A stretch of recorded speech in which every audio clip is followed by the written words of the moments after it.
j'ai essayé des solutions toutes faites, ce qu'on a tendance à faire en fait quand on est en début de parcours, d'essayer de trouver, tiens, c'est la solution, on essaie de trouver l'ennemi. C'est ça qui m'a causé des problèmes, il faut que je supprime tel aliment de mon alimentation. Voilà, des solutions toutes faites et basiques, et ça ne fonctionne jamais, quasiment jamais. Pourquoi ? Parce que c'est toujours une histoire de terrain, d'équilibre vraiment global du corps. C'est pas une histoire de un aliment qui crée tant de problèmes ou de un ennemi spécifique. C'est toujours le contexte global du terrain, du système nerveux, du système digestif, du microbiote, des hormones. Tout est lié.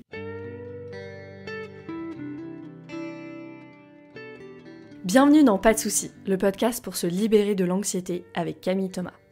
Je suis Camille et avant d'être coach de santé, j'ai été une grande anxieuse. Je me suis libérée de l'anxiété le jour où j'ai compris que ce n'était pas dans ma tête. Pas de soucis, c'est le podcast pour celles et ceux qui sont fatigués par tout ce qu'ils ont essayé et qui savent qu'ils ont le pouvoir de guérir de l'anxiété naturellement. Alors si tu veux vivre sans anxiété et que tu as l'intuition qu'on ne t'a pas tout dit, ce podcast est pour toi. Je te retrouve tous les lundis pour explorer les pistes qui te permettront d'accéder au calme à l'intérieur de toi. Je suis ravie de te retrouver pour cet épisode de Pas de soucis. Dans cet épisode, j'accueille Victor Guillemin. Victor est coach en santé et en nutrition. Il est spécialisé dans l'alimentation ancestrale. Et dans cet épisode, on a parlé microbiote, SIBO, candida. On a parlé d'exposition au froid. On parle aussi de jeûne intermittent. Est-ce que c'est une bonne idée ou pas ? Tout ça en lien avec le système nerveux et l'anxiété. Tu vas voir, c'est un épisode absolument passionnant. Je te souhaite une belle écoute et je te dis à très vite. Bienvenue Victor, je suis ravie de t'avoir au micro de Pas de soucis. Merci d'avoir accepté mon invitation, j'adore ce que tu partages sur les réseaux, donc je me suis dit il faut que j'invite Victor sur le podcast. Donc ma première question pour toi, ça sera justement comment t'en es arrivé, toi, à la nutrition, qu'est-ce que tu proposes, qui tu es, dis-nous un petit peu, est-ce que tu peux te présenter et nous dire, surtout te présenter avec un petit historique. Moi, ça m'intéresse de comment t'en es arrivé à la nutrition. Généralement, on n'y arrive pas par hasard. Donc, je t'écoute sur qu'est-ce qui t'a amené là. Écoute, d'abord, Camille, c'est un plaisir du coup de te rejoindre sur le podcast. Merci de m'avoir invité. Donc, du coup, moi, comment est-ce que j'ai eu contact, on va dire, avec la nutrition, le monde de la nutrition ? Ça a été principalement avec mes propres soucis de santé, en fait, que j'ai développé assez jeune, dans l'adolescence. Donc, tout ce qu'on va mettre, par exemple, habituellement sous l'égide syndrome de l'intestin irritable, des symptômes d'hypothyroïdie, etc., que je traînais du coup depuis un long moment. Donc j'ai cherché très tôt à essayer de rétablir ces soucis-là. Je suis passé par à peu près tout ce qui existe sous le soleil en termes de diète, d'idéologie nutritionnelle, pour essayer de comprendre ce qui m'arrivait et de solutionner ce qui m'arrivait. Jusqu'à ce que je décide de me former du coup plus professionnellement pour ensuite déjà solutionner mes propres problèmes, puis pouvoir apporter l'aide que j'aurais aimé avoir. Ouais, donc du coup il n'y a rien qui passait au niveau de la digestion, tout ce qu'on met dans... Ouais, c'est ça. Okay. C'est ça, ouais. C'est vraiment... j'ai toujours en fait passé un peu ma vie ballonnée en pensant que c'était normal. Tu vois, des symptômes justement d'un système nerveux qui se régule pas trop correctement. Et donc j'ai toujours trouvé ça normal jusqu'à ce que je me rende compte que c'était quand même problématique. Et donc c'était tout un tas de symptômes, y compris tout ce qu'on met dans le syndrome de l'intestin irritable, c'est-à-dire des déséquilibres du microbiote, le SIBO, la candidose, etc. Tout ce qui va un peu rejoindre ça. Ça j'en ai souffert pendant un long moment. Et puis pour essayer de solutionner ça, j'ai essayé d'abord par de l'idéologie, du végétarisme, du véganisme, du cétogène, du carnivore, ce que tu veux. Vraiment passer par tout ce qui existait pour ensuite décortiquer les choses un peu plus précisément avec des infos, on va dire, plus impartiales, mais plus professionnelles, on va dire. Ok, donc il y a deux choses importantes que tu nous dis là finalement, c'est que déjà l'intestin irritable c'est un truc un peu fourre-tout, on met plein de choses là-dedans, alors que finalement il y a du candida, il y a du SIBO, il y a plein de choses, mais on vous dit... vous avez l'intestin irritable, en gros, parce qu'on ne sait pas vraiment ce qui se passe. Mm-hmm. Ok. Peut-être une des questions qui me vient, c'est est-ce qu'il y a des moyens de savoir ce qui se passe ? Et puis, la deuxième chose que tu dis, c'est que tu as essayé plein de choses, finalement, je vais dire des solutions toutes faites, Allez, je vais devenir végétarien, je vais faire le régime cétogène, etc. Et ça n'a pas vraiment marché pour toi. Donc, du coup, là, la question qui me vient, c'est quoi les alternatives ? Donc, peut-être qu'on peut... parler de cette sphère digestive. Tu dis qu'il y a plein de choses qui est là-dedans. Est-ce que toi, dans ta pratique, donc t'es coach de santé, est-ce que tu utilises voilà, certains tests? Est-ce que tu écoutes les symptômes des personnes? Enfin, comment est-ce qu'on peut savoir ce qui se passe là, les personnes qui nous écoutent, comment est-ce qu'elles peuvent savoir ce qui se passe dans leur microbiote, dans leurs intestins? Ouais, donc ouais, c'est clair, d'où le nom syndrome, en fait, une appellation syndrome, c'est une appellation fourre-tout, par définition, qui est une appellation, voilà, c'est un collectif de symptômes, dont on ne sait pas trop l'origine, dont on ne sait pas trop ce qui se passe. Donc effectivement, voilà, j'ai essayé des solutions toutes faites, ce qu'on a tendance à faire en fait quand on est en début de parcours, d'essayer de trouver, bah tiens, c'est la solution, on essaie de trouver l'ennemi. C'est ça qui m'a causé des problèmes, il faut que je supprime tel aliment de mon alimentation. Voilà, des solutions toutes faites et basiques, et ça ne fonctionne jamais, quasiment jamais. Pourquoi ? Parce que c'est toujours une histoire de terrain, d'équilibre vraiment global du corps.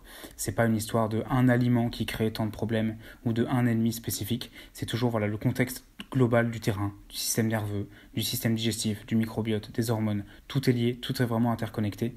Et c'est vraiment quand on remonte à l'origine voilà, du déséquilibre qu'on peut trouver une solution. Donc du coup, ouais... il y a évidemment des manières de discerner un petit peu ce qui se passe, c'est-à-dire voilà, un intestin irritable, oui, mais quelle origine par exemple, une candidose et un SIBO vont avoir des symptômes un peu différents. Une candidose va peut-être générer des infections fongiques sur le corps.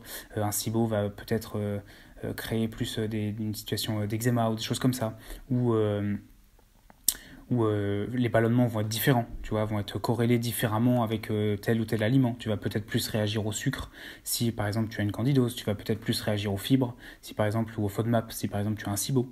Enfin, c'est un exemple comme ça, tu vois, mais il y a vraiment plein d'autres choses et tu peux avoir un syndrome de l'intestin irritable sans même avoir le moindre souci dans l'assiette, juste par une histoire de régulation hormonale et régulation nerveuse.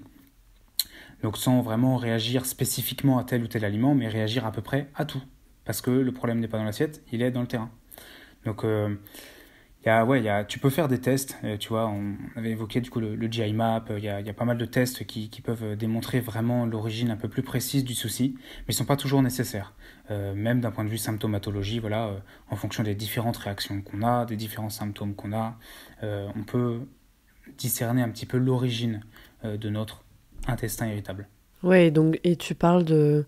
C'est très intéressant, je souligne ça parce que je pense qu'il y a plein de personnes qui nous écoutent qui font pas nécessairement le lien et qui se disent pas « Ok, je suis ballonnée tout le temps, on m'a dit que j'avais l'intestin irritable et ça peut être une histoire de régulation nerveuse ou d'hormones peut-être un petit peu en vrac. » Quel est le lien que tu fais là, à cet endroit-là ? Parce que je pense qu'il y a des personnes qui se disent « Ok, mais encore ?»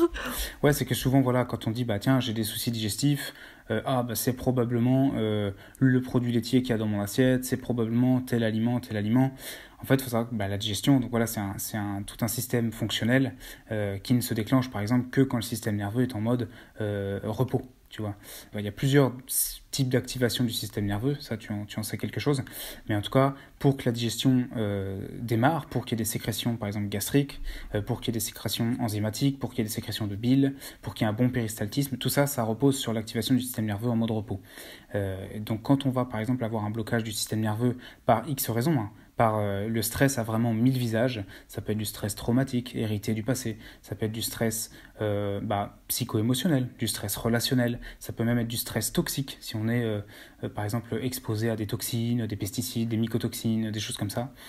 Ça peut être du stress métabolique, le fait de ne pas manger suffisamment, d'avoir des carences nutritionnelles. Donc tous ces types de stress en fait viennent s'accumuler comme si on avait une réserve qui était finie. Donc tous ces types de stress viennent s'accumuler et viennent donner une perception au corps du monde qui l'entoure. Plus cette perception elle est, on va dire, menaçante pour le corps, plus il va verrouiller un petit peu ses systèmes. Et plus par exemple il va rester dans une activation du système nerveux, on va dire fight or flight. Et dans cette activation du système nerveux, il n'y a pas de sécrétion digestive qui démarre, ou beaucoup moins. Donc la digestion ne s'active pas. Peu importe ce qu'on fait rentrer dans le système digestif, la digestion ne s'active tout simplement pas. Le péristaltisme est ralenti, donc on peut être constipé, on peut avoir des déséquilibres du transit. Donc tout ça, sans forcément qu'il y ait un réel ennemi spécifique dans l'assiette, mais juste parce que on a dépassé la capacité de notre système nerveux à encaisser les différentes sources de stress, on n'a pas les ressources pour y faire face, donc il y a un verrouillage des fonctions, parce que le corps se préoccupe plus de survivre, donc d'investir du sang et de l'énergie, par exemple dans tout ce qui va lui permettre de maintenir sa glycémie, tu vois, les hormones de stress, que d'investir du sang et de l'énergie dans les organes digestifs, les différentes sécrétions digestives et un bon péristaltisme par exemple. Donc ça peut être juste l'impact, tu vois, voilà, accumulation de stress sous diverses formes et l'impact sur le système nerveux qui ensuite a un impact sur les sécrétions digestives. Mais tu peux aussi avoir ça au long terme et ensuite avoir des dérèglements hormonaux. C'est-à-dire quand par exemple le système nerveux il est chroniquement en mode, on va dire, survie, là tu peux avoir des dérèglements hormonaux entre les glandes surrénales, donc les hormones de stress, le cortisol, l'adrénaline, qui vont aussi incapaciter la sécrétion des substances digestives, des dérèglements aussi au niveau de la thyroïde, qui vont aussi participer à amoindrir les sécrétions digestives, etc. Donc il y a tout un impact en fait, tout est vraiment lié, tout un impact nerveux, hormonal, qui joue sur la digestion. Et qui font que du coup, il vaut mieux se tourner vers vraiment l'état du terrain, l'état de l'équilibre global, plutôt que tel ou tel ennemi dans l'assiette. Ok, c'est hyper intéressant ce que tu nous dis sur le stress aux 1000 visages, parce que je pense qu'il y a beaucoup de personnes qui nous écoutent et qui se disent pas « Ah bah tiens, je suis peut-être exposée à des toxines dans ma maison ou je suis dans certaines relations. » Moi, tu sais, je parle beaucoup en message aussi sur les réseaux sociaux personnes et je parlais justement à une personne il y a pas longtemps qui me disait « Mais j'ai fait ton test là sur l'anxiété, je suis hyper perturbée et je sais plus quoi faire parce que je vois que sur les traumas et sur les relations il y a plein de choses et en fait moi je suis tellement focus sur mon alimentation anti-inflammatoire depuis des années, j'avais pas du tout pris ça en compte et là ça a l'air d'être un gros morceau et donc c'est intéressant, il y a cette ça m'a fait penser, tu sais, à cette étude qu'ils ont fait, je crois que c'est Harvard qui a fait cette étude sur 70 ans pour essayer de déterminer, ok, qu'est-ce qui fait qu'on est en bonne santé, tu vois, c'est quoi la longévité, qu'est-ce qui fait qu'on est en bonne santé. Et le seul facteur discriminant, finalement, la seule différence, c'était des relations de qualité. Et je trouve ça hyper intéressant, malgré, voilà, tout milieu social confondu, toute maladie même dans la vie et tout ça, ils ont suivi des jeunes hommes de, je crois, 18-19 ans, un truc comme ça, jusqu'à leurs 90 ans. Enfin, c'est une des plus grandes études qui a été faite, c'est hyper intéressant. Si je retrouve, je mettrai les références dans les show notes. Et donc voilà, pour dire que le stress a 1000 visages, je veux vraiment souligner ça parce que c'est vraiment important ce que tu dis et c'est mon message aussi avec les traumas. Finalement, il peut y avoir tellement d'énergie de survie piégée à l'intérieur et presque on ne sait pas que ça vit en nous et puis on se dit mais pourquoi j'ai tous ces symptômes physiques ? Et du coup, j'ai une question pour toi, parce que tu disais que t'es allé vers des choses plus idéologiques au début, et là tu dis, le stress aussi, ça peut être justement des carences, où j'imagine qu'il y a des carences, donc la cellule, elle n'a pas même assez d'énergie pour produire justement de l'énergie, fonctionner correctement, etc. Donc finalement, est-ce qu'on peut se faire plus de mal que de bien, avec tous ces... Voilà, moi je les ai appelés un peu les pièges de toutes ces tendances nutrition là qu'on voit. C'est quoi ton avis là-dessus ? On peut absolument faire plus de mal que de bien. Je pense que d'ailleurs c'est presque la règle, c'est qu'en général on peut avoir une amélioration temporaire des symptômes. Par exemple, j'ai un paquet de gens qui, moi quand j'ai fait du cétogène ou quand j'ai fait du jeûne ou quand j'ai fait ce genre de choses, mes symptômes allaient vachement mieux, jusqu'à ce qu'ils aillent encore moins bien. Parce qu'en fait, voilà, on peut supprimer certains aliments qui pouvaient créer un souci sans régler le problème du déséquilibre de fond, qui fait que de toute façon on va créer de plus en plus de triggers, tu vois. Il peut y avoir ça, il peut y avoir le fait que du coup on va, au long terme créer certaines carences qui peuvent empêcher du coup le corps de correctement fonctionner. Dès qu'on diabolise, on va dire, un type de nutriment ou un type d'aliment ou un truc comme ça, on a tendance en général à se priver de tout un spectre de nutriments qui peuvent être nécessaires justement pour le corps. Et puis aussi, on peut créer une sorte de stress aigu qui, du coup, on peut avoir une activation par-dessus le stress de fond qu'on peut avoir depuis une longue date. On peut avoir une activation de stress aigu. Il faut savoir, voilà, les hormones de stress sont anti-inflammatoires. Donc, quand on a par exemple des symptômes inflammatoires et qu'on jeûne ou qu'on fait du cétogène ou de genre de choses qui peuvent, dans un premier temps, sécréter promouvoir une sécrétion de stress aigu de manière importante, on va avoir cet effet anti-inflammatoire et on va se dire je vais vachement mieux parce que mes symptômes sont en rémission, je ne les sens plus. Sauf que on est en train de cacher les symptômes et d'aggraver le déséquilibre de base, qui est cette histoire de on a accumulé trop de stimulation négative, de stress quant aux ressources qu'on avait à disposition pour y faire face. Et donc on creuse ce déficit-là en masquant les symptômes momentanément par une sécrétion d'hormones de stress un peu plus aiguë, un peu plus intense.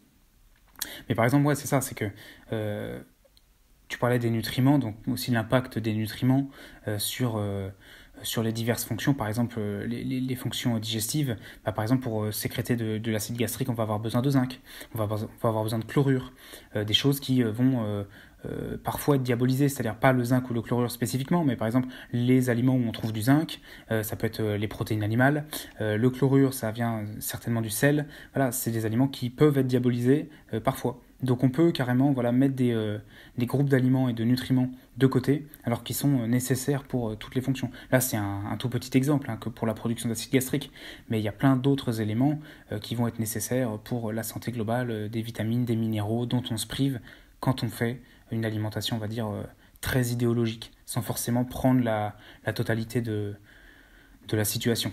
Ouais, et merci de dire ça. Moi, je me sens très concernée par ce que tu dis, parce que j'ai été végane pendant presque 7 ans, je pense, un truc comme ça.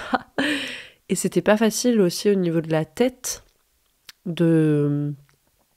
Je vais dire m'en sortir, c'est peut-être un bien grand mot, mais de commencer à réintégrer, parce qu'il y a plein de choses, finalement...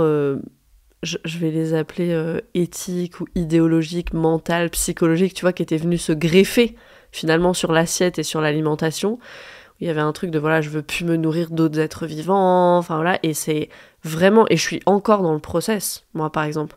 Je mange encore pas de viande, tu vois. J'ai réintégré les produits laitiers de brebis et de chèvres. Les œufs, ça a été la première chose que j'ai réintégrée et ça a été le jour et la nuit pour moi. J'ai vraiment senti que, tu vois, je sortais de la survie quand j'ai recommencé à manger des œufs.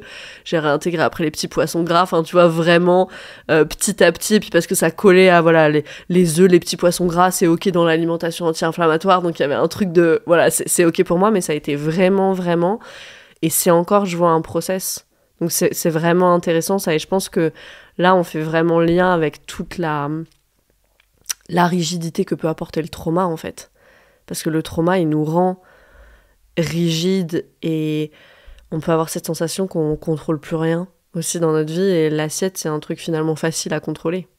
Mais toi ce que tu nous dis c'est que l'alimentation elle peut aussi nous garder en mode survie. Ah carrément, vraiment c'est surtout dès qu'on... Ça a été mon expérience aussi, plus j'ai été rigide au niveau idéologique, et je l'ai été, plus j'ai aggravé les symptômes, et plus, c'est parce que il y a une perception qui est vraiment, on va dire, partielle du problème. Et tant qu'en fait on ne prend pas suffisamment de distance et qu'on ne relie pas tous les points entre les différentes fonctions physiologiques, les différentes sources de stress qui vraiment, il y en a... un nombre très important, tant qu'on ne relie pas tous les points entre ça, qu'on ne prend pas en compte l'aspect vraiment multidimensionnel de la santé, et qu'on se focalise sur une idéologie spécifique, un groupe d'ennemis spécifique, on peut créer vachement plus de soucis qu'on en avait déjà de base, et renforcer très largement le mode survie dans lequel on était. Et tu sais, c'est intéressant parce que moi, je lis ça vraiment à l'état sympathique. Tu parlais du fight or flight tout à l'heure, cette réponse de combat ou de fuite. Et c'est intéressant parce que quand on étudie ces états du système nerveux, dans le sympathique, il y a vraiment... tu sais, dans le mode de pensée, il y a vraiment ce noir ou blanc, oui ou non. Parce qu'en fait, dans le sympathique, c'est fight or flight. Je dois choisir si je fuis ou je combats. Il n'y a pas vraiment le temps, tu vois, pour la nuance, pour l'holistique, pour avoir cette vision globale des choses. Et donc, quand on est constamment dans cet état, parce qu'il y a du stress chronique dans notre vie, parce qu'il y a tellement d'énergie de survie traumatique piégée à l'intérieur de nous, et qu'on est dans cet état sympathique chronique, et on a vachement de mal. C'est hyper difficile de voir les choses dans leur ensemble, de juste ralentir pour prendre en compte d'autres éléments, parce qu'il n'y a juste pas la place, presque physiologiquement, à cause de notre état de l'état de notre système nerveux, pour la nuance, pour la globalité, pour l'holistique. Et donc c'est vraiment très intéressant. Moi, tu vois, je fais le lien entre ça, et je le vois... moi, j'étais complètement sympathique tout le temps, avant. Et le véganisme, pour moi, ça a fait partie de ça. Il y avait ce truc de ça c'est bien et ça c'est pas bien. Il y avait quelque chose de très rassurant là-dedans, en fait, de pouvoir voir les choses en blanc ou noir. Donc voilà, je veux juste évoquer ça parce que peut-être que ça va parler à des personnes qui nous écoutent. Pour aller, je voudrais aller dans des choses peut-être un peu plus des détails, des choses que j'entends, tu sais, moi souvent. Il y a beaucoup de femmes dans mes programmes. Et il y en a beaucoup qui ont des problèmes hormonaux, des problèmes de peau, des problèmes de digestion, tout ce qui peut venir avec cette inflammation, cette dérégulation du système nerveux. Et il y en a beaucoup qui testent le jeûne intermittent. Ouais, et je voulais en parler parce que moi je l'ai testé aussi, ça a été une catastrophe pour moi. Est-ce que tu pourrais expliquer pourquoi c'est potentiellement une catastrophe, ou même tout le temps une catastrophe, ou que c'est déconseillé? Est-ce qu'il y a une différence entre les femmes et les hommes aussi là-dessus? Voilà, c'est quoi ton avis, ton point de vue là-dessus? Je suis pas mal passé par le jeûne intermittent aussi, qui a été splendide en termes de résultats au début, d'où l'aspect anti-inflammatoire, etc. Je me sentais vraiment très très bien, pour ensuite aggraver très largement les soucis. Et donc il a fallu comprendre qu'est-ce qui s'est passé, pourquoi. Donc l'avis que j'ai là-dessus, c'est qu'en fait, tout simplement, le jeûne intermittent, quand tu ne manges pas, l'énergie ne tombe pas du ciel. Okay, l'énergie, tu dois soit la déloger de tes propres stocks, soit tu dois la créer en recyclant tes propres tissus, par exemple. Ces processus-là, donc soit le fait de recycler tes propres protéines pour créer du glucose, soit le fait de déloger tes stocks d'énergie, etc., c'est un processus qui est stressant pour le corps. Okay, qui peut donc à terme créer une surproduction d'hormones comme le cortisol, d'hormones comme l'adrénaline, etc. Tout ce dont on va avoir besoin pour se maintenir à flot énergétiquement va être stressant pour le corps. Donc là où on peut avoir, comme je disais, un truc qui masque les symptômes de par l'aspect anti-inflammatoire des hormones de stress, on va creuser la dette qu'on a. Et la dette qui, de base, nous a mis en situation de mode survie, qui a peut-être fait que on avait du coup des sécrétions digestives abaissées, des sécrétions hormonales sexuelles abaissées, des sécrétions thyroïdiennes abaissées. Enfin voilà, il y a tout un système qui peut s'amoindrir dès qu'on est en mode survie. Et ça, on va creuser cette perception menaçante du monde qui nous entoure pour notre système nerveux, en restant en mode en jeûne intermittent par exemple. Donc le stress métabolique est un stress très très important. La création d'énergie et le maintien de la glycémie, c'est quelque chose qui est très très important. Donc on va dire bah oui mais au bout d'un moment on se nourrit de corps cétoniques, on s'adapte à consommer des graisses ou ce genre de choses. En réalité, voilà, n'importe quel processus de création d'énergie, s'il ne vient pas d'une source exogène, sera médié par une forme ou une autre d'hormones de stress. Donc aura un coût métabolique et un coût hormonal. Par exemple, les hormones de stress et les hormones sexuelles viennent du même substrat, tu vois, qui est le cholestérol. Donc quand tu utilises le même substrat, la même matière première pour produire des hormones de stress ou d'autres types d'hormones stéroïdiennes, plus tu produis des hormones de stress, moins tu auras de matières premières disponibles pour tes autres hormones stéroïdiennes. Donc c'est pareil, on peut ralentir totalement son système hormonal, on peut ralentir donc totalement son système métabolique, son système thyroïdien, de par cette sécrétion chronique d'hormones de stress, pour juste se maintenir à flot en termes d'énergie. Donc ça c'est le principal aspect où en fait on ne prend pas en compte ça, on ne prend pas en compte le fait que le jeûne intermittent est un stress. C'est une forme d'hormèse, donc on peut dire c'est un stress positif quelque part, mais le stress positif, l'hormèse n'a de valeur que si on est capable de récupérer du stress qu'on vient de s'infliger. Si on est déjà en mode survie depuis un moment, si on est déjà en carence de certaines ressources, on ne va pas être capable de surcompenser ce stress. Et si on n'est pas capable de surcompenser ce stress, c'est plus de l'hormèse, c'est plus du stress positif, c'est juste quelque chose qui va aggraver les déséquilibres hormonaux, nerveux et métaboliques de notre corps. Donc ça va être le point important. Tu m'as demandé aussi la différence entre, par exemple, hommes et femmes. Je dirais pas que c'est bénéfique pour l'un ou pour l'autre. C'est juste que physiologiquement, un corps féminin est d'autant plus sensible au stress que, par exemple, une physiologie masculine. Donc c'est que ce genre de démarche, par exemple le jeûne intermittent, va pas être positif pour les hommes, pas être positif pour les femmes, mais va avoir des retombées négatives beaucoup plus rapidement, en général, pour les femmes. C'est pour ça que, par exemple, les femmes sont plus sujettes aux soucis de thyroïde. Comme la thyroïde est un petit peu un baromètre de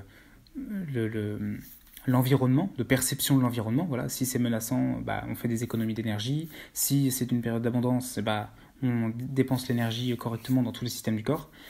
Donc la thyroïde étant ce baromètre-là, quand les femmes sont sujettes au stress, elles ont beaucoup plus tendance à avoir des soucis de thyroïde que les hommes. C'est principalement pour ça. Donc c'est... N'importe quel stress, même hormétique, comme le jeûne intermittent, va impacter négativement beaucoup plus les femmes que les hommes. Mais les hommes finiront par avoir des retombées négatives aussi. C'est juste une question de la quantité de stress global auquel on est exposé versus la quantité de ressources dont on dispose.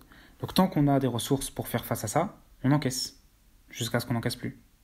Et là, on peut se créer vraiment des soucis beaucoup plus importants que ce qu'on avait déjà de base. Et qu'est-ce que tu réponds aux personnes qui, comme moi, avant je pensais comme ça, où je me disais, mais les hommes préhistoriques par exemple, eux ils avaient des périodes d'abondance et des périodes plus de disette, on va dire, où ils trouvaient moins à manger, et c'était ok comme ça, tu vois. Et on a plein de personnes dans l'hygiénisme et la naturopathie et tout ça qui disent, voilà, le corps supporte beaucoup mieux le moins que le trop. Qu'est-ce que tu réponds à ça ? Déjà, dissocier jeûne intermittent et du jeûne long épisodique. C'est-à-dire, jeûne intermittent, ça va être basiquement un stress chronique. C'est-à-dire, tous les jours, tu mets ton corps dans une situation compliquée d'un point de vue métabolique et énergétique, et ça tous les jours. Alors qu'il n'y a pas forcément de nécessité réelle en termes d'environnement, en termes de saison, en termes de choses comme ça. Et le fait de faire un jeûne épisodique long, c'est-à-dire 24, 48 heures, 3 jours, 5 jours. Je dirais max 5 jours, parce qu'après ça peut être problématique. Mais ça, c'est quelque chose qui, oui, peut être un stress, mais si c'est vraiment bien préparé et vraiment fait sur une physiologie qui peut l'encaisser et fait dans un certain contexte, là, c'est quelque chose où on peut avoir beaucoup plus de retombées positives que le jeûne intermittent. Donc je conseillerais par exemple, là où les hygiénistes, comme tu les évoques, peuvent défendre le jeûne, les bienfaits du jeûne, je ne suis pas totalement en désaccord avec ça, mais les bienfaits du jeûne seront beaucoup plus accessibles par du jeûne long et fait de manière épisodique. C'est-à-dire vraiment de manière hormétique, dans le sens où on peut surcompenser de cette période de stress et on va avoir toute une retombée, on va dire, positive en termes d'autophagie, en termes d'hormones de croissance, en termes de recyclage cellulaire, etc. On va avoir des retombées positives qui seront beaucoup plus importantes que si on fait juste du jeûne intermittent. Donc ça, c'était un peu plus, je pense, ce à quoi étaient exposés les hommes qui ont pu nous précéder, par exemple. Ça, c'est la première chose. Et la seconde chose, c'est on ne vit pas dans le même monde. C'est idéologiquement, encore une fois, c'est intéressant de se créer des idéologies pour comprendre le monde. Donc c'est intéressant de se dire, s'inspirer de ce qui a fait des santé peut-être plus robustes par le passé, mais il faut aussi l'adapter au monde dans lequel on vit aujourd'hui. Et aujourd'hui, par exemple, on fait face à des dizaines de milliers de polluants chaque jour. Ça, c'est quelque chose qui doit être traité par le corps, qui doit être détoxifié par des organes comme le foie. Et la détoxification hépatique, ça demande plein de micronutriments, ça demande de l'énergie aussi. Donc c'est une demande d'énergie et de nutriments qui est constante, que ces hommes-là n'y étaient pas exposés à toutes ces pollutions-là. Donc on vit dans un monde différent. On vit aussi séparé, on va dire, de la nature. On n'a plus les pieds sur la terre. On est beaucoup moins exposé au soleil, qui sont des sources un peu différentes, mais de création d'énergie pour le corps, au niveau mitochondrial, etc. Aujourd'hui, on parle beaucoup du earthing, du grounding, de par l'aspect des ions négatifs, etc., que c'est un aspect très positif au niveau des mitochondries, au niveau de la création d'énergie. Idem pour le soleil, très positif au niveau de la création d'énergie dans les mitochondries, etc. Ça, c'est des sources, on va dire, subtiles de nutrition auxquelles on n'est plus exposé non plus. Donc, c'est... Plus, en fait, on a de sources de stress, par exemple, toxiques, là, j'ai parlé des pollutions, plus on est séparé de formes de nutrition entre guillemets subtiles, plus en fait on doit justement compenser par l'alimentation. Donc c'est pour ça que paradoxalement le monde qu'il a créé pour lui-même, l'homme moderne, fait qu'il doit compenser par son alimentation ce qui lui manque par son environnement. Donc c'est plus ça, c'est plus d'essayer de se dire oui, il y a des choses qui fonctionnaient par le passé, etc., qui ont fait qu'on n'avait pas telle ou telle maladie dégénérative, maladie chronique, etc., mais c'est s'inspirer de ce qui fonctionnait, mais de l'appliquer dans le monde dans lequel on vit, qui est quand même un monde vachement différent, beaucoup plus toxique, avec un type de stress aussi qui est vraiment différent. C'est-à-dire, si on en croit les modèles de reconstitution des vies qu'ils pouvaient avoir, c'était une alternance entre une vie plutôt paisible et des moments de stress très aigus. Notre expérience du stress aujourd'hui, c'est quelque chose, on a beaucoup moins de stress aigu, par contre il y a une pression qui est constante, et c'est un stress chronique. C'est pas du tout le même impact métabolique d'avoir un stress chronique qu'une alternance entre une vie paisible et du stress aigu. Donc ça c'est pareil, c'est quelque chose qui doit être encaissé et compensé par l'alimentation. Donc là on pourrait plus s'inspirer, c'est de se dire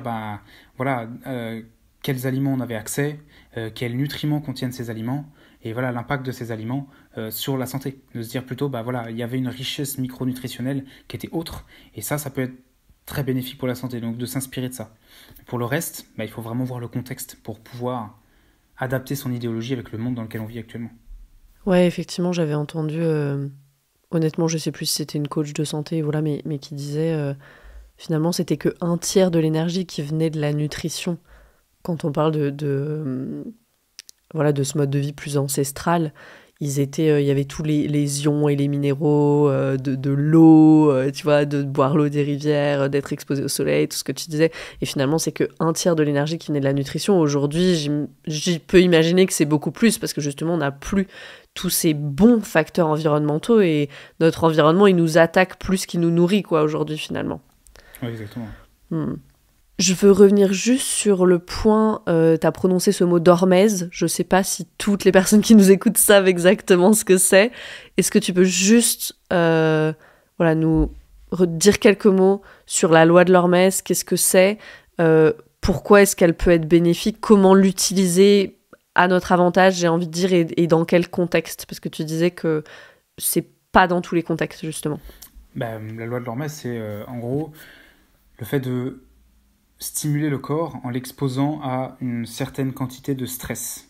Et le but, c'est que du coup, en l'exposant à cette petite quantité de stress, il surcompense en démarrant des processus physiologiques, immunitaires, hormonaux, etc. Il surcompense cette exposition au stress et que du coup, il y ait des retombées positives en termes de santé qui sont très stimulantes. L'hormèse est censée stimuler l'organisme. Donc c'est par exemple, on dit que le jeûne intermittent, c'est le fait de stimuler une forme d'hormèse au niveau métabolique, le fait de devoir créer soi-même son énergie, etc. Ce qui en soi est vrai, mais dans quel contexte et sur quelle physiologie? Et s'il y a le moindre stress chronique ou choses comme ça qui déjà, on va dire, sature le corps, on peut ne pas pouvoir surcompenser. Par exemple, le fait de s'exposer au froid, le choc thermique que ça peut créer, les demandes en termes de thermogénèse que ça peut impliquer, ça c'est pareil. Si on est capable d'en surcompenser, le stress, c'est une forme d'hormèse, c'est une forme de stress positif. Parce que le corps, voilà, comme on le dit, on peut mesurer, il va y avoir une production de dopamine beaucoup plus importante après l'exposition au froid, il va y avoir une production de certaines cellules, de certains éléments immunitaires beaucoup plus importante aussi. Donc il y a une surcompensation de l'organisme. Mais à quel prix? Et ça dépend vraiment de sur quel organisme on le fait. Ça peut être, par exemple, quand on prend aussi pas mal de plantes pour solutionner divers problèmes de santé. Souvent, les plantes n'ont pas réellement un effet direct sur, par exemple, l'éventuelle bactérie, l'éventuel virus ou l'éventuel problème du corps. Souvent, les plantes vont être une forme de toxine de bas grade qui va stimuler les défenses du corps, le système immunitaire du corps.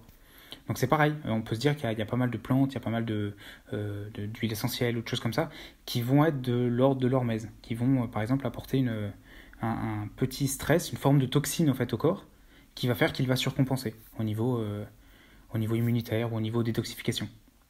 Donc toutes ces formes de stress de bas grade, le principe c'est de l'infliger entre guillemets à la juste dose à l'organisme pour qu'il soit stimulé et qu'il surcompense.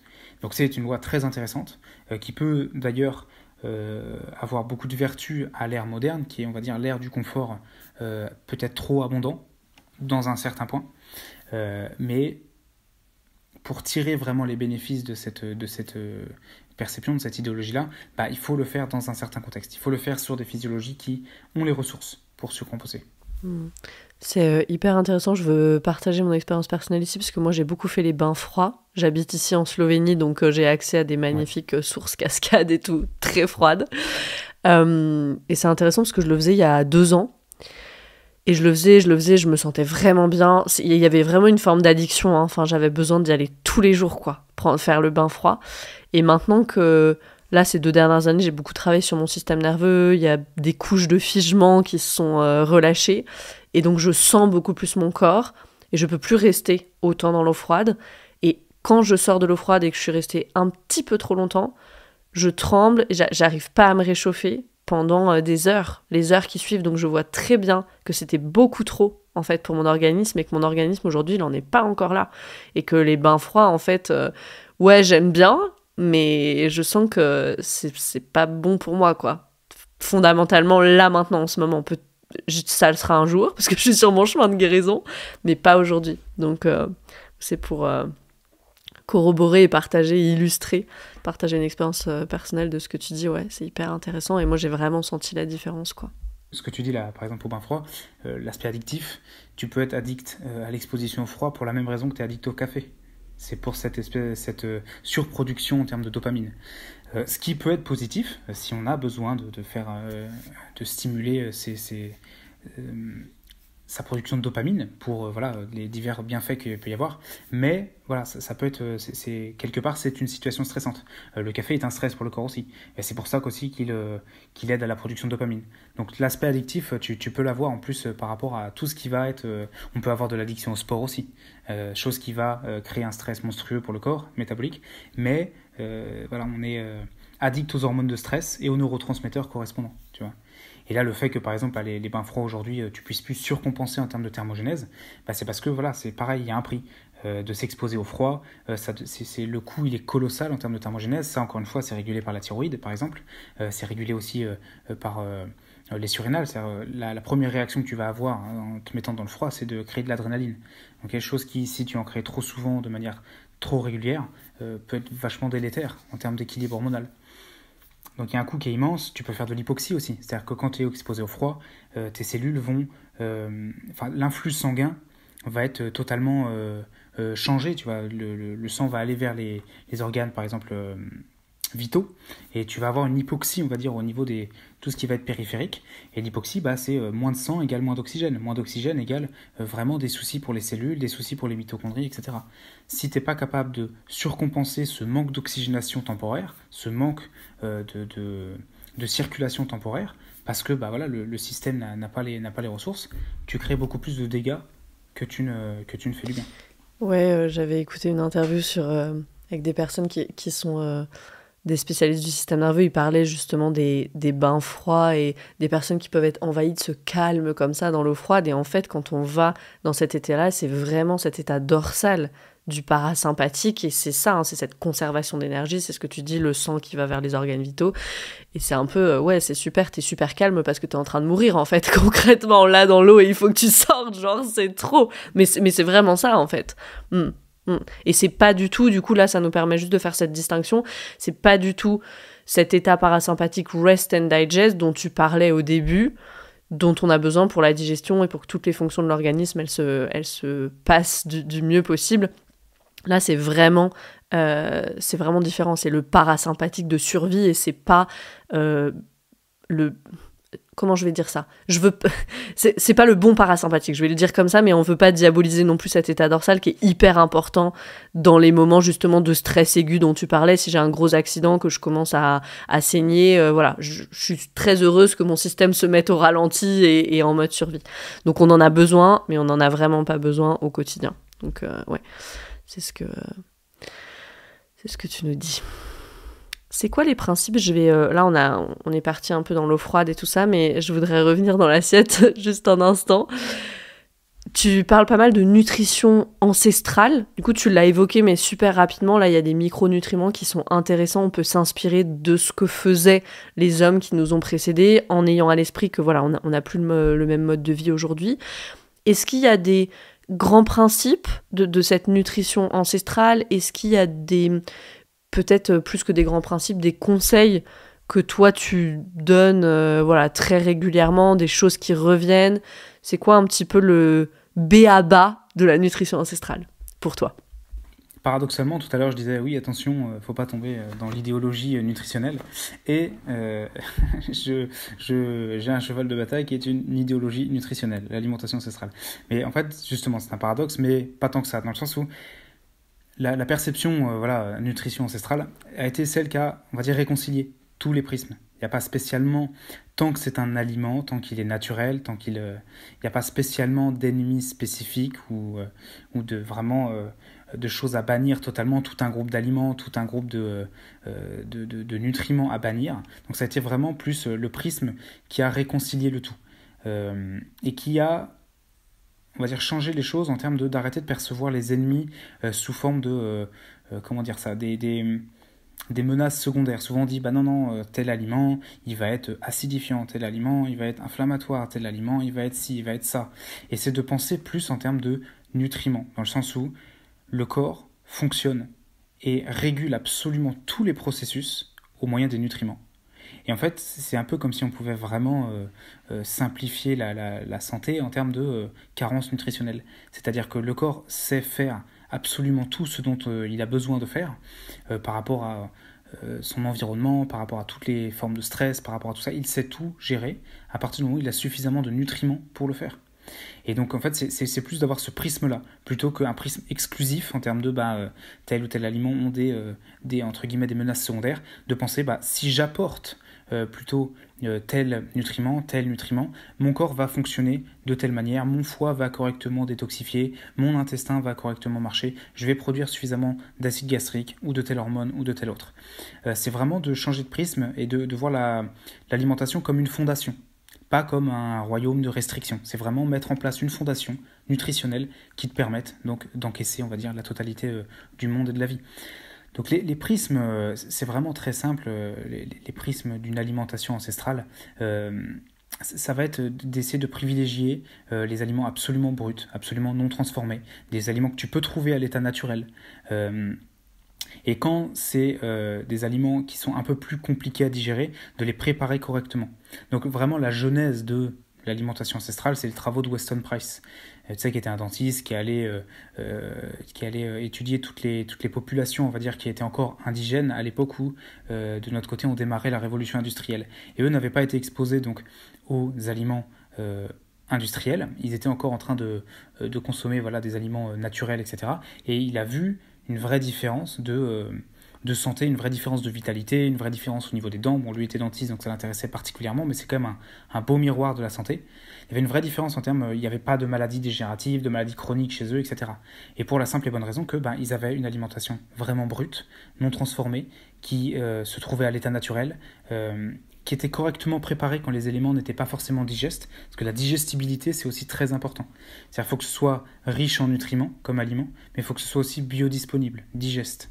Donc c'est-à-dire privilégier vraiment les choses qui ne vont pas avoir un excès de fibres ou un excès d'antinutriments ou un excès de choses qui impactent négativement notre digestion ou notre système digestif. Et s'il y a des aliments qui en contiennent, c'est de correctement les préparer. On parle beaucoup de germination, on parle beaucoup de fermentation, on parle beaucoup de trempage, etc. Chose que les populations indigènes faisaient pour des aliments comme des légumineuses, comme des céréales, etc.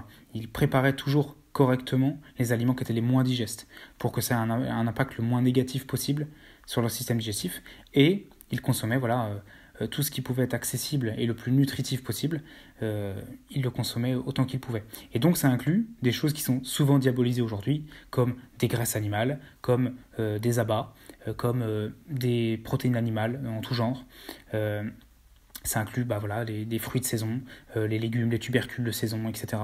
Donc vraiment des éléments qu'on trouve simplement à l'état naturel et qui sont assez disponibles pour l'homme. Et ceux qui sont moins digestes, par exemple, il y avait des populations qui consommaient des céréales, il y avait des populations qui consommaient des légumineuses, mais à chaque fois c'était fermenté, trempé, préparé au levain, ou ce genre de choses.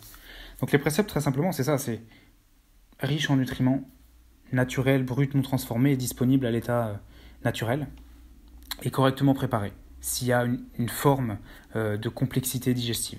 Donc encore une fois, c'est tous les antinutriments, le gluten, l'excès de fibres, etc. Ce genre de choses. Donc, c'est des préceptes assez simples. La localité, la saisonnalité, c'est aussi des choses qui peuvent rentrer en compte et faire qu'une alimentation est adaptée à un homme ou à un autre. Assez simple et en même temps qui peut être difficile. On parlait de notre environnement. Aujourd'hui, je vais te donner un exemple. Moi, j'aime bien illustrer avec des choses personnelles et je vais te poser une question un peu plus personnelle là-dessus. Moi, ici, je suis en Slovénie, on habite vraiment dans un tout petit village, donc on va chercher les œufs des poules juste à côté, on va à la ferme chercher les laitages, il y a le petit magasin là qui est de la coopérative, donc on a quand même là, en été, on a le potager, donc voilà, il y a plein de choses mais ça prend du temps. Tu sais, moi, je vais tous les matins dans le potager, prendre le persil, les épinards et tout pour faire mon omelette du matin. Et je travaille depuis la maison et je me dis, ouais, quelqu'un qui est en ville où il y a plusieurs enfants, comment tu gères toi ça au quotidien ? Alors c'est vrai que déconstruire tout le système dans lequel on s'est enfermé aujourd'hui, ça prend du temps, ça peut même demander de l'argent, c'est pas forcément très très simple par rapport à ça, ça peut demander une organisation logistique qui est différente, c'est clair. Mais d'un point de vue simple, c'est juste pour percevoir, en fait, c'est juste un prisme. Alimentation ancestrale, ça veut tout rien dire. Il n'y a pas une liste d'aliments qu'il faut suivre pour tout le monde. C'est juste un prisme pour bien choisir ces aliments. Donc, comment gérer ça? C'est que voilà, ce qui est accessible là où on est, etc., en fonction de la localité, de la saisonnalité, des possibilités logistiques qu'on a, c'est juste, ça donne un prisme pour voilà, quel aliment va me nourrir, quel aliment va être vraiment digeste et biodisponible pour moi. Et c'est de choisir ça. C'est-à-dire que même si on n'a pas forcément la possibilité de faire pousser des trucs dans son jardin ou d'avoir le petit éleveur qui est en face de chez nous, etc. Même quand on va encore dans un supermarché ou qu'on fait ce genre de choses, c'est juste d'avoir un prisme pour choisir les bons produits. Un truc qui ne va pas être transformé, qui ne va pas être blindé d'additifs, qui ne va pas être... voilà, vraiment un élément, juste l'ingrédient, c'est l'aliment.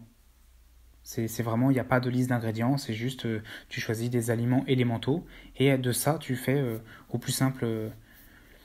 de ça, tu peux créer une forme de simplicité, quoi, qui est quelque part l'ultime sophistication en termes d'apport nutritionnel.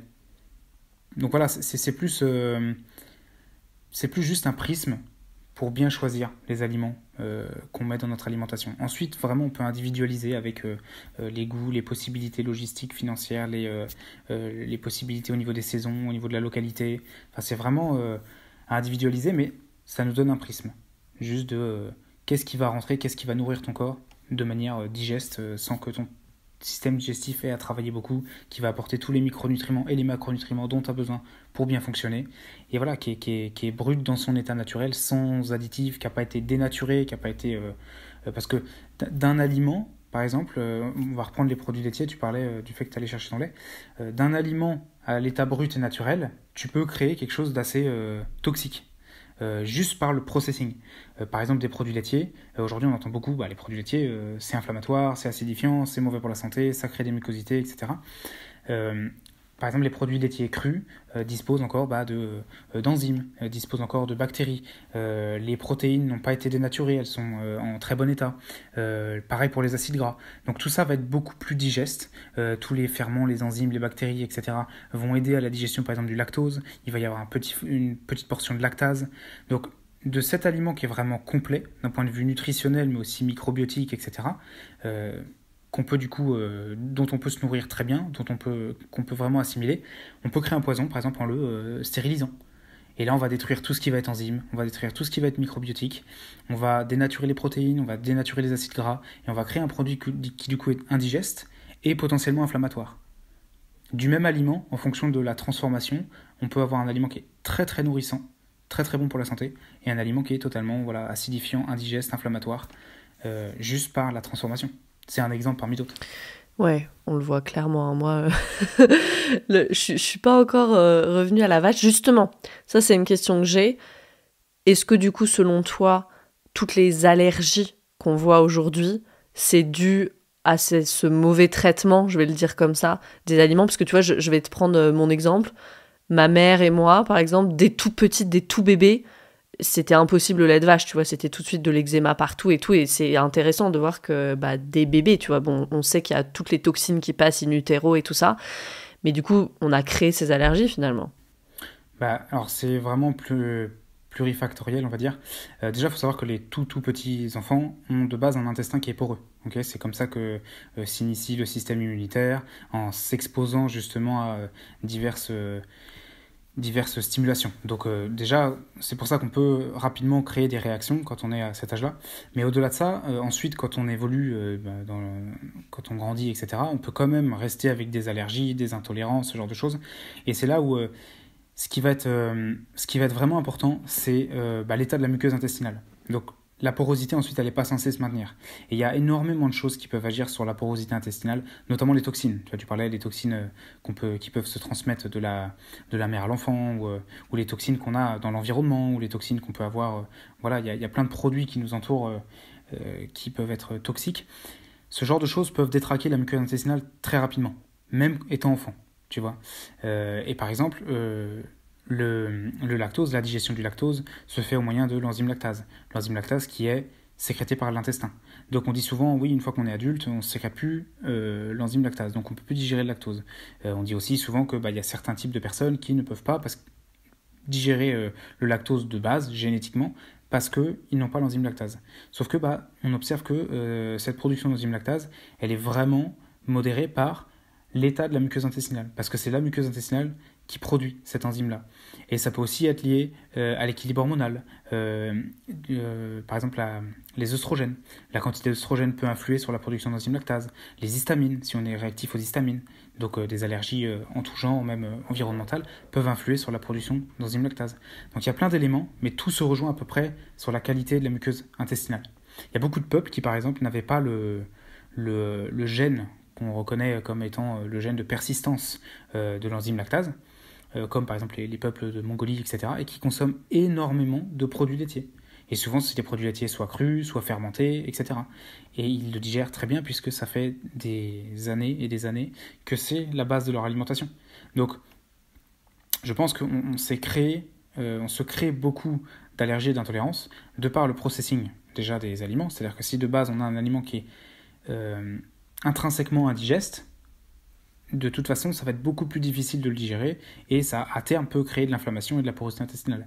Mais si de base, on a déjà un intestin qui est abîmé ou un système immunitaire au niveau des histamines qui est activé ou au niveau de l'équilibre hormonal, quelques déséquilibres, et là, on peut aussi se créer des déséquilibres au niveau de l'alimentation, des intolérances, des réactions au niveau intestinal, au niveau digestif, de par le terrain, encore une fois.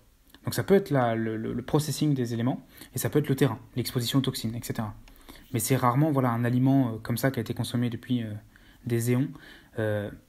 C'est pas lui intrinsèquement qui est le problème, c'est notre contexte en termes de pollution, notre contexte intérieur en termes de fonction organique et le processing qu'on inflige parfois à cet aliment-là.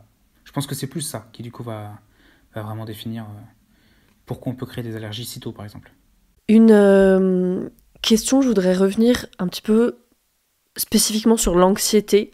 Des personnes qui viennent te voir, qui se plaignent d'anxiété, peut-être de morale bas, ou je m'inquiète tout le temps, j'ai des pensées à 1000 à l'heure, tout ce qu'on peut entendre aujourd'hui. Qu'est-ce que tu vois le plus, toi, au niveau physiologique ?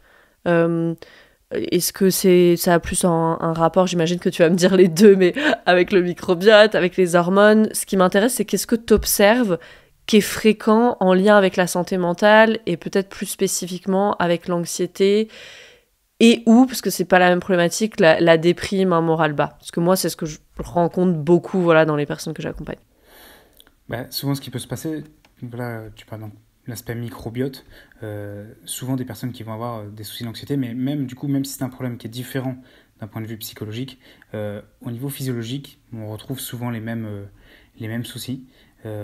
L'exposition aux moisissures, d'avoir une présence de candidose, d'avoir une présence de parasites ou un déséquilibre au niveau bactérien dans le microbiote peut carrément influer sur l'anxiété, sur la joie ou la dépression, etc.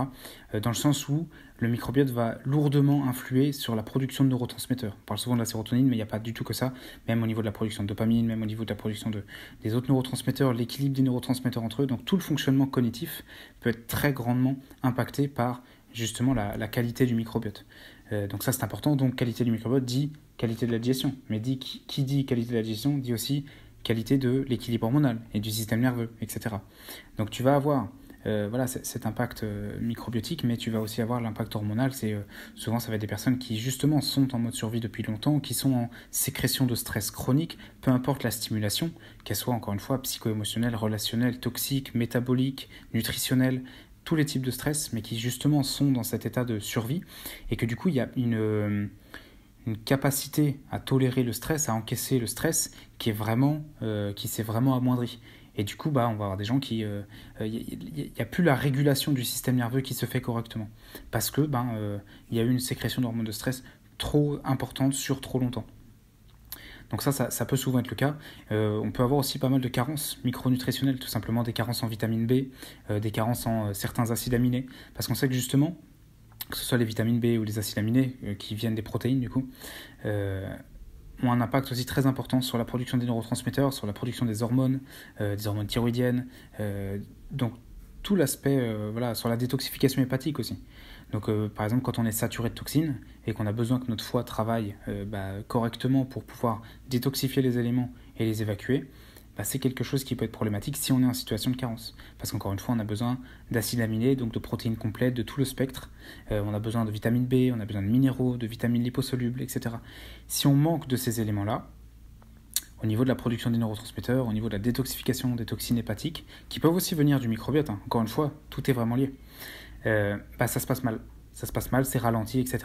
Donc, purement physiologiquement, on va avoir des symptômes comme de l'anxiété, des symptômes comme de la déprime, des symptômes comme des changements d'humeur brusques, des problèmes de concentration, des problèmes de mémoire, du brouillard mental. Enfin, il y a plein de choses d'un point de vue cognitif et psychologique qui peuvent se manifester et qui peuvent avoir une origine soit microbiotique, soit hormonale, soit des carences nutritionnelles importantes. Ouais, merci pour ça. Effectivement, tout est lié finalement et parce que si je remonte un petit peu, tu vois, et que là en t'écoutant, je pense au figement fonctionnel, à cet état du système nerveux où il y a tellement d'énergie dorsale et tellement d'énergie sympathique à la fois dans le système. Le système nerveux, du coup, il sait plus et il envoie des messages au corps complètement... disons qu'il perçoit, du matin au soir, il perçoit qu'il échappe à un lion, quoi. Il perçoit qu'il est en train de... il doit sauver sa peau.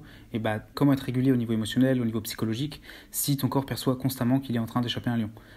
C'est juste pas possible. C'est-à-dire, de toute façon, tu vas être dans un mode de surréaction, dans un mode d'inquiétude, dans un mode... Yes. Au long terme, c'est de toute façon ce qui s'installe. Et le figement, c'est même l'étape d'après. Ça veut dire qu'on est même allé en conservation d'énergie parce que dans le moment du trauma, si c'était un gros choc ou si c'était un trauma répété, je suis même allée dans le figement, dans cette conservation d'énergie où le corps, il dit « Ok, je suis prêt à mourir. » Tu vois, on appelle ça l'impuissance apprise aussi. Tu vois, il y a quelque chose comme ça. Et du coup... Tout mon organisme, il est comme ça. Et du coup, pour pouvoir fonctionner au quotidien, je dois faire appel aux hormones de stress. J'ai pas d'autres, leviers, finalement. Et effectivement, oui, on peut s'imaginer les conséquences sur le microbiote et les hormones. C'est une catastrophe. Comment est-ce que tu travailles, toi, avec le système nerveux en nutrition? Et justement, c'était une curiosité personnelle aussi. On a beaucoup parlé de l'assiette de nutrition ancestrale, donc on a bien compris, elle est vraiment sur des choses pas du tout transformées, et l'aliment, c'est le nutriment. Est-ce que tu utilises quand même certains compléments alimentaires qui peuvent être intéressants, ou c'est vraiment food first? Comment tu travailles, toi? Principalement, ouais. C'est l'alimentation est la fondation. On peut trouver... vraiment normalement la majorité de ce dont on a besoin dans l'assiette, mais justement si on sort des dogmes restrictifs, si on se permet les aliments qui ont toujours été consommés, qui sont très riches en nutriments et qui sont digestes, y compris du royaume animal, du royaume végétal, etc. Si on sort de l'exclusion et de la pensée de restriction, on peut vraiment trouver tout ce dont on a besoin dans l'assiette. Ça doit forcément être individualisé aux besoins spécifiques. En revanche, on parlait encore une fois de s'adapter au monde dans lequel on vit. Quand on a créé un déséquilibre, un extrême, parfois il peut être nécessaire de le compenser par un autre extrême. Si on juge le fait de prendre de faire de la micronutrition, c'est-à-dire de faire vraiment des nutriments spécifiques par des suppléments ou des choses comme ça, comme étant quelque chose d'extrême, ça peut parfois être une bonne béquille, c'est-à-dire une nécessité absolue, pas forcément, mais une très bonne béquille, absolument. Parce que on compense, pour retrouver le centre et l'équilibre, on peut avoir besoin de compenser un extrême par un autre. Et donc de céder vraiment de nutriments bien dosés, d'une bonne forme, qui soit assimilable, etc. Momentanément, on peut céder de ça. Ça peut être une bonne béquille. Donc c'est plus l'aspect micronutritionnel, nutrition fonctionnelle, etc., qui va quand même avoir son importance dans le fait de réguler, on va dire, les différents systèmes et d'équilibrer tout ça. Mais l'alimentation est vraiment, vraiment toujours la base. Et on peut solutionner l'écrasante majorité des soucis juste en se focalisant sur l'alimentation et le mode de vie. Justement, en apportant les micronutriments dont on a besoin pour telle et telle fonction, en mangeant par rapport à nos besoins pour soutenir correctement la glycémie, pour soutenir correctement le système nerveux. Donc c'est vraiment l'alimentation et le mode de vie qui passent avant. Ok, même avec, du coup, parce que tu sais, on parlait au début, du coup on va boucler la boucle, mais de SIBO, Candida et tout ça, peut y avoir cette idée que il faut éliminer les mauvaises bactéries ou quelque chose comme ça, et que là on va venir avoir recours à certaines plantes ou certains compléments alimentaires. Même pour ça, tu dirais, c'est une curiosité, on peut faire avec l'alimentation? Qu'est-ce qui se passe quand, par exemple, le corps est en déséquilibre, il a un excès de toxines, et il a par exemple des déséquilibres au niveau de la digestion. Par exemple, Si au long terme, donc voilà, par tel ou tel problème, tu n'arrives pas à correctement digérer au niveau gastrique, bah, tu vas envoyer à ton intestin des aliments qui ne sont pas correctement digérés, donc pas correctement assimilables. Okay, si en plus tu as des problèmes au niveau de la muqueuse intestinale, c'est pareil, ça ne va pas être assimilable correctement. Donc qu'est-ce qu'il faut faire? C'est que ces éléments, ils ne peuvent pas être assimilés par le corps, donc ils doivent quand même disparaître d'une manière ou d'une autre. Donc ils vont être fermentés, ou ils vont être putréfiés par les membres du microbiote. Quand tu as des toxines, on sait qu'on est exposé à un paquet immense de toxines aujourd'hui, des métaux lourds, des toxines en tout genre, tout ça c'est pareil. Quand c'est dans le corps, il va bien falloir s'en débarrasser. Et il y a des éléments dont le corps ne peut pas se débarrasser tout seul. Qu'est-ce que la nature a comme mécanisme? C'est d'appeler entre guillemets les décomposeurs. Paradoxalement, quand on a une infection de parasites, quand on a une infection de candida ou autre chose, c'est une tentative de guérison de la part de la nature. C'est qu'en gros, elle appelle ces décomposeurs à venir décomposer ce dont le corps ne peut pas se séparer tout seul. Donc ils sont paradoxalement là pour aider. Ils sont là pour aider à éliminer l'excès toxique. L'excès toxique, qui soit de nature nutritionnelle ou de nature une source de pollution. Mais ils sont là voilà, pour t'aider à éliminer ce genre de choses. Donc est-ce qu'il vaut mieux les éliminer directement ou est-ce qu'il vaut mieux comprendre déjà l'origine de pourquoi est-ce qu'on se retrouve avec cet excès de toxémie? Et donc le besoin de la nature de venir appeler ces décomposeurs pour justement t'aider à gérer toutes ces toxines. Mieux vaut remonter plutôt à l'origine de cette toxémie, puisse-t-il être voilà, une source de pollution ou un déséquilibre au niveau de la digestion ou ce genre de choses. Rééquilibrer ça, rééquilibrer les fonctions organiques, la capacité du corps aussi à détoxifier, la capacité du corps à correctement assimiler les nutriments. Et déjà, quand on rééquilibre ça, dans la majorité des cas, on n'a pas besoin de tuer et d'éradiquer tout ce monde-là. Ça ne veut pas dire qu'il n'y a pas des situations dans lesquelles il y a besoin de céder de plantes. Parfois, quand on va dire l'équilibre du microbiote est vraiment devenu catastrophique, on peut avoir besoin de céder de plantes, on peut avoir besoin de céder de certains micronutriments spécifiques pour rééquilibrer les choses. Mais dans l'idéologie, c'est ça, c'est que ce sont des décomposeurs et ils sont là pour aider à corriger un déséquilibre de base. Donc mieux vaut remonter au déséquilibre, solutionner ce déséquilibre et l'équilibre des fonctions organiques, digestives, etc., avant de chercher à tuer et à éradiquer le microbiote. De voir, voilà, la nature, c'est un écosystème. Le microbiote, comme dans la nature, c'est un écosystème. Donc il y a différentes populations, tout s'équilibre, entre tous les éléments s'équilibrent les uns entre eux. Ouais, on peut imaginer l'état de nos écosystèmes quand on voit l'écosystème autour de nous. Oui, exactement. Il y a des choses à faire. C'est pour ça qu'on a tant de problèmes au niveau du microbiote, etc. Parce que nos organismes ont vraiment besoin d'aide, notamment quand ils sont en situation de dénutrition, qu'ils manquent de nutriments, etc. Ils ont vraiment besoin d'aide pour éliminer toutes ces toxines. Donc on peut se retrouver très facilement avec des infections du microbiote type candida, type parasite, etc. Même au niveau des bactéries. Merci pour ça, Victor. Je pense que ça va être hyper aidant pour plein de personnes qui vont nous écouter. Du coup, ce que je retiens, c'est que l'alimentation, justement, et je pense que ça va être le titre de cet épisode, elle peut nous garder en survie ou nous permettre de guérir finalement. Toi, est-ce que ton message c'est ça? Est-ce que c'est bien dit ou pas? Oui, exactement. Un truc que j'écris parfois dans mes posts, une petite phrase que j'étais tout content d'avoir trouvé, c'est juste de l'avoir comme une fondation, pas comme une restriction. C'est-à-dire à partir du moment où tu vois l'alimentation comme une fondation et qu'on cesse d'avoir cette perception d'ennemi et de restriction et d'éviction, etc., qu'on voit vraiment l'aspect penser en termes de nutriments. Et quand on pense en termes de nutriments, les nutriments sont ensuite les correspondances des fonctions organiques du corps. C'est-à-dire toutes les fonctions sont médiées par les nutriments. Donc penser en termes de nutriments et voir l'alimentation comme une fondation, pas comme une restriction. C'est ça qui est vraiment, je pense, le prisme qui va changer ensuite le rapport qu'on peut avoir à l'alimentation. Un regain de liberté déjà, même psychologique, et une résilience bien plus importante au niveau physiologique. Le fait d'apporter tout ce dont notre corps a besoin par une mentalité d'abondance plus qu'une mentalité de restriction. Ouais, et là où je vois un lien avec le système nerveux, c'est qu'aussi plus on commence à sentir ce qui se passe à l'intérieur de soi. Moi, tout le travail que je fais, c'est beaucoup ce travail d'interoception, avec des pratiques somatiques, d'aller sentir ce qui se passe à l'intérieur. On sent aussi, on commence à sentir si on digère ou pas. On commence à sentir ce qui nous convient ou ce qui nous convient moins bien. Et il y a une grande liberté, effectivement, là-dedans, parce que comme tu dis, on peut se libérer des idéologies peut-être qu'on avait adoptées. Non, exactement, c'est ce que tu disais aussi d'un point de vue purement nerveux, c'est l'anesthésie en fait. Plus on accumule les problèmes, moins on a des feedbacks de la part du corps. Plus on est dans cette espèce d'anesthésie de survie.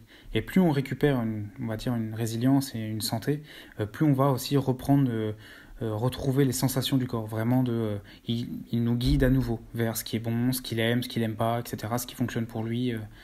Donc c'est là où on peut avoir déjà une meilleure relation avec son corps et aussi une bien plus grande résilience au stress. Quels que soient les stress, on peut tolérer beaucoup plus de choses, même dans l'assiette. C'est-à-dire qu'on peut réélargir les horizons à partir du moment où on apporte tout ce dont on a besoin à notre corps, plutôt que de faire des restrictions et finir par une assiette vide et toujours autant de symptômes. On met d'abord ce qu'il y a besoin pour que le corps fonctionne, et ça, paradoxalement, c'est ce qui permet ensuite de réélargir les horizons et d'avoir le moins d'ennemis possible dans l'assiette. Ouais, et si vous êtes sur le chemin, je veux juste dire que cette meilleure relation au corps, elle arrive à un moment. Mais quand on commence à sentir à nouveau, au début, c'est pas nécessairement agréable. Et je pense que c'est important de le dire parce que y a des personnes qui peuvent... Ça arrive très très souvent, voilà... On sort un petit peu du figement comme ça et on recommence à sentir des choses. Puis ce qu'on sent beaucoup, c'est une douleur ou une tension ou je digère pas très bien et on se dit oh là là, je suis en train de revenir en arrière, c'était beaucoup mieux avant. Alors que non, justement, vous sentez à nouveau. Moi, je prends toujours cet exemple de, tu vois, quelqu'un... il y a eu un accident et la jambe, j'avais plus de sensation dans ma jambe. Quand on commence à ressentir la jambe, souvent c'est de la douleur en fait qu'on sent, mais on est content parce qu'on ressent à nouveau en fait, et ça veut dire que on est vivant aussi. Donc voilà, une meilleure relation à son corps, in fine, ça peut passer par des sensations qui sont pas toujours super agréables au début, mais au moins c'est une sensation. Et s'il y a de la sensation, c'est qu'il y a de la vie. Est-ce que tu as un dernier mot ou un conseil à des personnes qui voudraient commencer à s'engager sur ce chemin? Ça, c'est ma première question. Et la seconde, c'est où est-ce qu'on peut te trouver et qu'est-ce que tu proposes? Comment est-ce que les personnes elles peuvent travailler avec toi? Un mot pour vraiment commencer sur ce chemin-là, c'est justement de sortir, c'est le mot que je viens juste de dire, de sortir de la pensée de restriction, de sortir de l'idéologie qui essaie de trouver des ennemis spécifiques pour tel ou tel problème, ou qui essaie de donner tel supplément ou telle cure pour tel problème. Et vraiment de penser en interconnexion, dans le fait que juste penser en termes de nutriments. Tu donnes à ton corps nutriments et circonstances.